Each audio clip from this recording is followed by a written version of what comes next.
আসসালামু আলাইকুম প্রিয় অষ্টম শ্রেণীর সকল শিক্ষার্থীবৃন্দ, আশা করি সকলেই ভালো আছো। আজকে 17 তারিখ, একদম হাতে গোনায় করায় তোমাদের আর মাত্র 10টা দিন আছে ভাইয়া। আর 10টা দিন সুন্দর করে পরিশ্রমটা করো, যেভাবে করে আসছো এই 10টা দিন হাল ছেড়ো না। 10টা দিন পরে ইনশাল্লাহ সুন্দর করে পরীক্ষাটা দাও, তোমার পরিশ্রমের মূল্য অবশ্যই তুমি পাবে।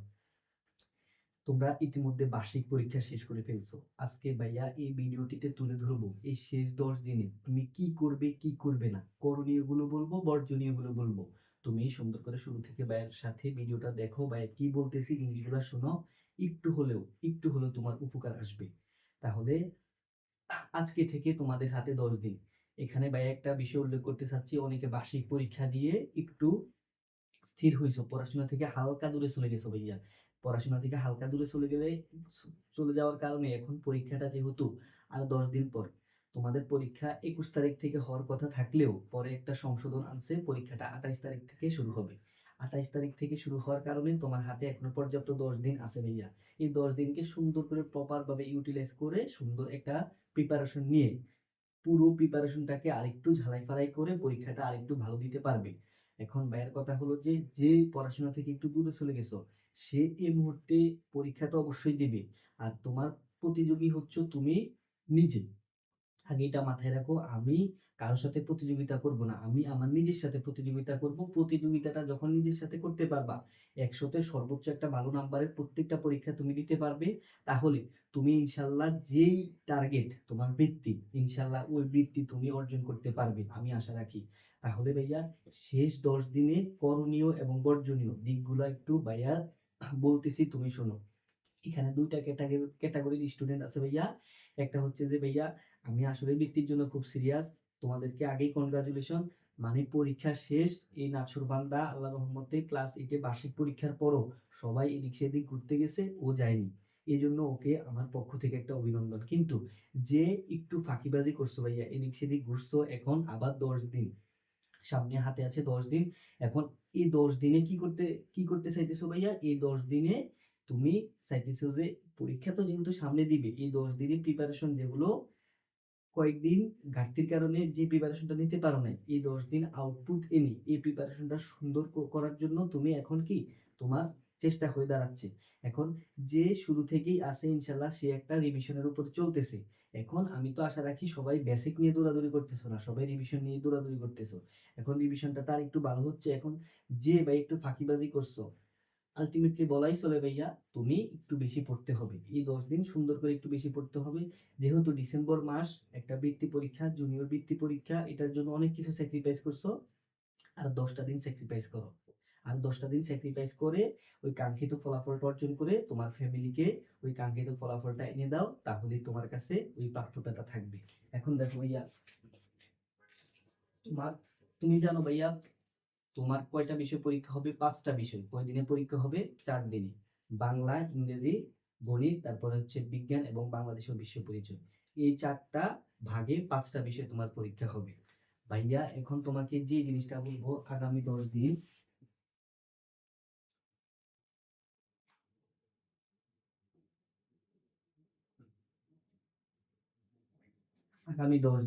আজকে যদি 17 তারিখ হয়, আগামী 10 দিন পর 27 তারিখ, অর্থাৎ তারপরের দিন 28 তারিখ তোমার পরীক্ষাটা শুরু।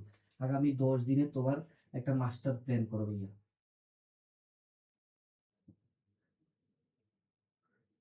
আগামী 10 দিনে তোমার একটা মাস্টার প্ল্যান করো। মাস্টার প্ল্যানটা হচ্ছে ভাই, আজকে থেকে দাঁড়িয়ে তুমি মিনিমাম প্রত্যেকটা দিন ভাইয়া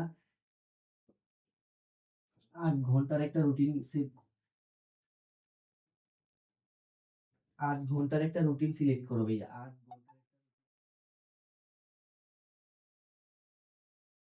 8 ঘন্টা করে একটা রুটিন সিলেক্ট করো।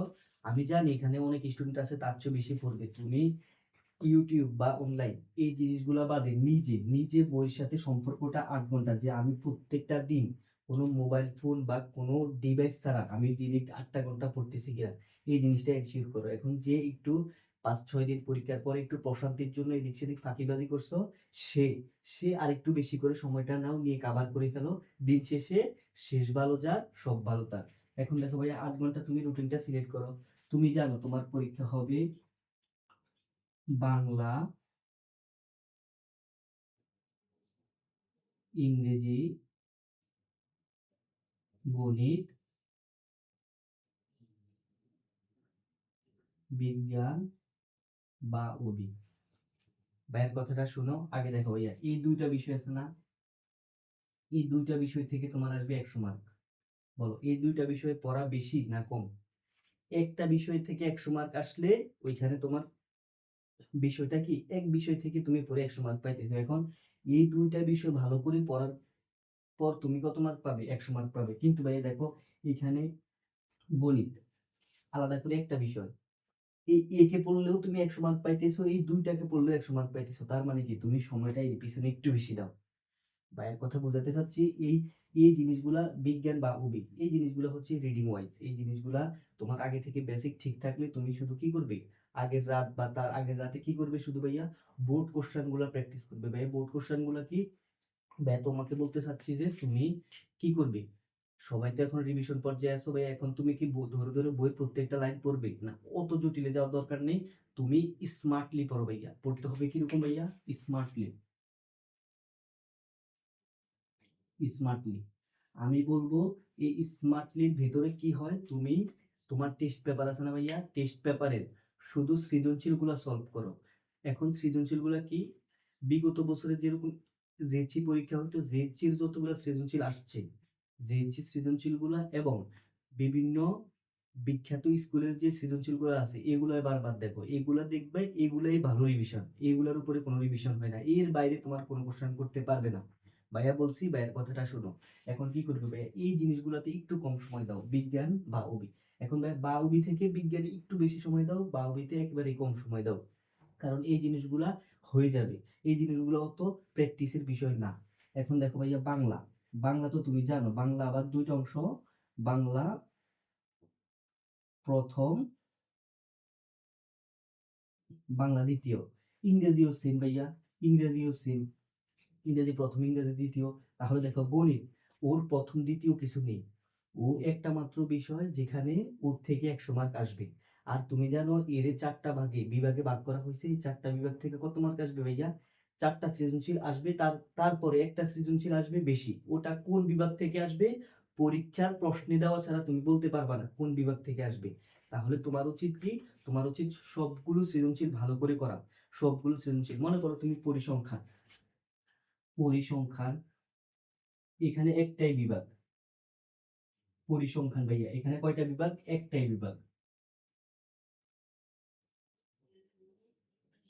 একটি বিভাগ। তোমার উচিত হবে এখান থেকে ভাইয়া তুমি 4 থেকে 5টা, 5টা এমসিকিউ পাবে, 5টা, এই অধ্যায়টা থেকে 5টা এমসিকিউ এবং একটা সৃজনশীল 100% পাবে। তারপরে একটা শর্ট কোশ্চেন পাবে। ভাইয়ের কথা বুঝতে পারছো? যেমন গণিতে এই অধ্যায়টা যদি ভাইরা এনালাইসিস করতে পারি, এই অধ্যায়টা থেকে তুমি 5টা এমসিকিউ, একটা, তার মানে এই অধ্যায়টা তুমি একদম ঝালাই ফালাই করে ফেলো, এই একক অধ্যায় থেকে তুমি 10 থেকে 15 মার্ক পেয়ে গেছো। এরকম ভাবে 4টা বিভাগের ভিতরে সবচেয়ে গুরুত্বপূর্ণ পরিসংখ্যান বিভাগ। কেন? কারণ এর একটা বিভাগ থেকে তোমার একটা সৃজনশীল আসবে, অনেকগুলো অধ্যায় না, শুধু একটাই অধ্যায়, তথ্য উপাত্ত। তথ্য উপাত্ত, এই অধ্যায়টা থেকে একটা সৃজনশীল 5টা এমসিকিউ আসবে। তাহলে এই জিনিসগুলা যেগুলা সিলেক্টিভ প্রশ্ন আসবে, এগুলাকে বেশি গুরুত্ব দিয়ে পড়ো। এখান থেকে এমন কোন সৃজনশীল আসবে তুমি পারবে না, এই জিনিসগুলো তুমি কি করো, আগে নিজেকে জানিয়ে ফেলো যে কি এখান থেকে সৃজনশীল আসবে, যেন আমার মিস না হয়। সবগুলো টাইপ ধরে ধরে, বেশি না, 5-10টা টাইপ এরকম ধরে ধরে টাইপগুলো ক্লিয়ার করে ফেলো। জ্যামিতি, জ্যামিতির বাইরে সম্পাদ্য থেকে আসবে, সম্পাদ্য থেকে একটা আসবে। এখন জ্যামিতি অধ্যায়টা যেহেতু বড়, এখান থেকে হয়তো 2টা সৃজনশীল করতে পারে, অথবা পাটিগণিত অংশ থেকে 2টা সৃজনশীল করতে পারে, অথবা বীজগণিত, কিন্তু সবগুলো বিভাগ থেকে ন্যূনতম একটি করে সৃজনশীল তো করবেই। তার মানে তোমার সবগুলো পড়া লাগতেছে। আর এখানে তো তোমার বার্ষিক পরীক্ষার মতো অতিরিক্ত সৃজনশীল থাকবে না, 5টা থাকবে, 5টাই কি দেওয়া লাগবে। এখন দেখো ভাইয়া, তুমি 5টা সৃজনশীল প্রপার ভাবে দিয়ে যদি 40 পাও, আর 4টা দিয়ে প্রপার ভাবে দিয়ে যদি 40 পাও, দেখো তাহলে 4টা দেওয়াই ভালো। ভাইয়ের কথা হচ্ছে, তুমি যদি 2-1টা চ্যাপ্টার আগে থেকে ইগনোর করছো, বা মনে করো যে আমি ওগুলা ধরেই নেই, ওগুলা ছেড়েই দাও, শেষ সময়ে এসে স্মার্টলি ভাবে সুন্দর করে কি, কিভাবে আমি ওই 10 আনসার করব, 10ই পাবো, 10 আনসার করে 10ই পাবো, আমি 9 পাবো না, এইরকম একটা। কারণ তুমি 2-1টা চ্যাপ্টার স্কিপ করা আছে, আর স্কিপ করা না থাকলে সবগুলো সুন্দর করে দেখো, তোমার 1-2 ভুল হলেও সমস্যা নেই, কারণ তখন তোমার সৃজনশীল 50-এ একটা 40-এর উপরে নাম্বার চলে আসবে। তাহলে ভাইয়া বলছি, এই 10 দিনে কি করবে? সর্বপ্রথম হচ্ছে ভাইয়া 8 ঘন্টার একটা রুটিন সিলেক্ট করো। এটা কোন 8 ঘন্টা? দেখো তুমি ফোনে ক্লাস করতেছো, হয়তো বা অনেকে ফোন থেকে অনেক কিছু ক্লাস করে এখন বুঝতেছে বা ইয়ে করতেছে, ওগুলা বাদ। তোমার অনলাইন যদি এই মুহূর্তে ফেসবুক বা ইউটিউবে অনেক সময় টময় দিয়ে থাকো, ওগুলা বাদ দাও। সিলেক্টিভ একটা সময় দিবে ইউটিউবে। ফেসবুকে এখন ঢোকার দরকার নেই, এটা হচ্ছে বিনোদনের জায়গা। এই পরীক্ষার পরে ওই জিনিসটা আপাতত ঢুকবে, এখন এটা অফ রাখবে। তাহলে ভাইয়া ইউটিউবে তোমার পরীক্ষাকে কেন্দ্র করে ইউটিউবে অনেক সুন্দর সুন্দর কন্টেন্ট বিভিন্ন গ্রুপ থেকে পেজ থেকে দিতেছে, যারা ফলো করতেছো তার ভিডিওগুলো দেখো।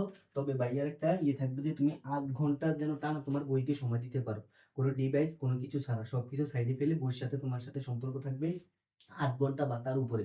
তারপরে কি করবে ভাইয়া?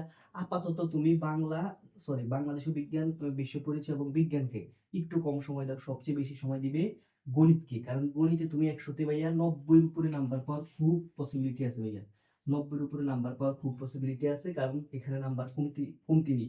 তারপরে সময় দিবে ভাইয়া ইংরেজিটাকে।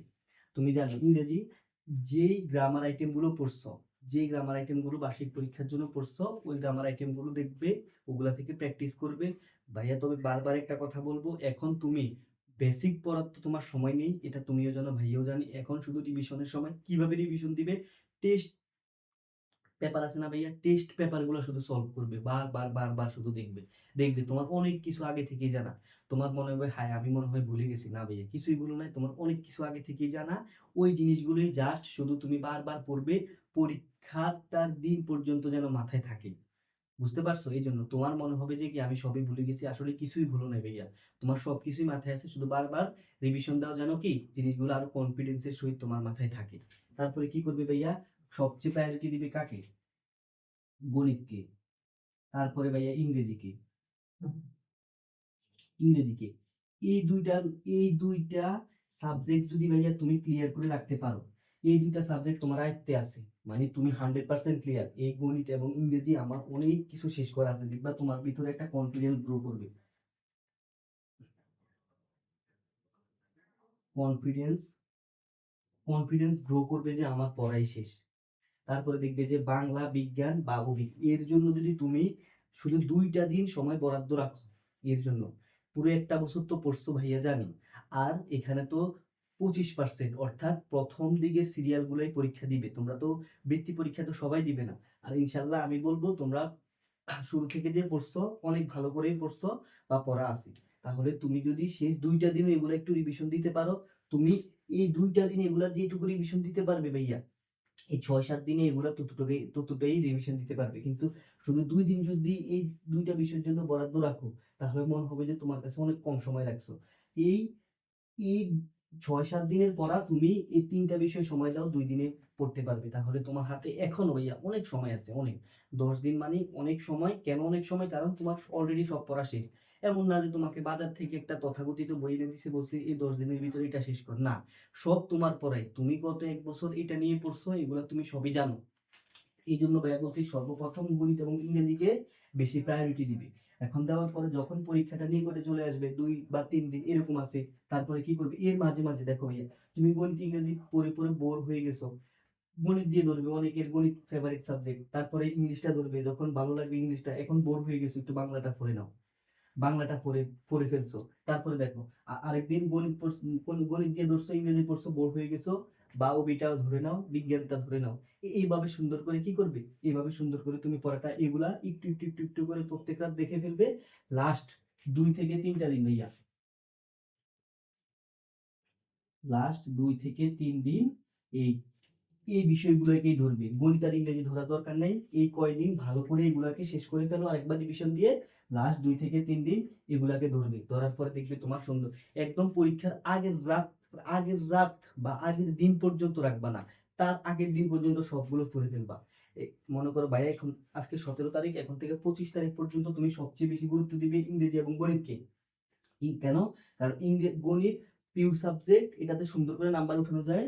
আর ইংরেজিটা হচ্ছে কি ভাইয়া একটু জটিল, বা ওই যে গ্রামার আইটেম গুলো এগুলো একটু পেস লাগাবে, এই জন্য বারবার প্র্যাকটিস করতে হবে।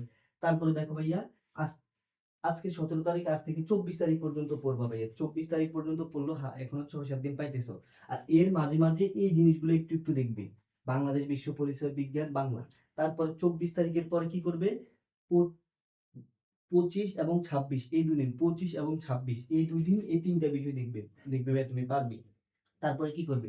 তারপরে তুমি পরীক্ষার আগের দিন অত প্যানিক খাইও না, কিছু হইও না। তারপরে একটু চিন্তা করবে, হাঁটবে বা খাবে বা ইয়ে করবে, চিন্তা করবে পড়াশোনাগুলো রিকেপ করবে আমার মাথায় আছে কিনা। একটু অ্যাক্টিভলি চিন্তা করবে। তারপরে দেখবা যে ইনশাআল্লাহ তোমার সুন্দর একটা প্রিপারেশন হয়ে গেছে। এই প্রিপারেশন দিয়ে তোমার হয়ে যাবে। তুমি তোমার কাছে এখন মনে হইতেছে ভাই এগুলা খুবই কঠিন। একসময় তুমি যখন এর থেকে একটু বড় ক্লাসে উঠবে, দেখবে এগুলো অনেক সহজ জিনিস। এখন ওই জিনিসটা ভাবো যে আমি বড় ক্লাসে উঠলে আমার কাছে এগুলো আসলে অনেক ছোট জিনিস। এই জিনিসটা ভেবে পড়াটাকে কি আসলেই ছোট করে ফেলো। ছোট করে ফেলার পরে সুন্দর করে একটা প্রিপারেশন নাও। এভাবে 10টা দিন কাজে লাগাও। ইনশাআল্লাহ ভালো কিছু হবে। সেই পর্যন্ত ভালো থেকো। আল্লাহ হাফেজ। আসসালামু আলাইকুম।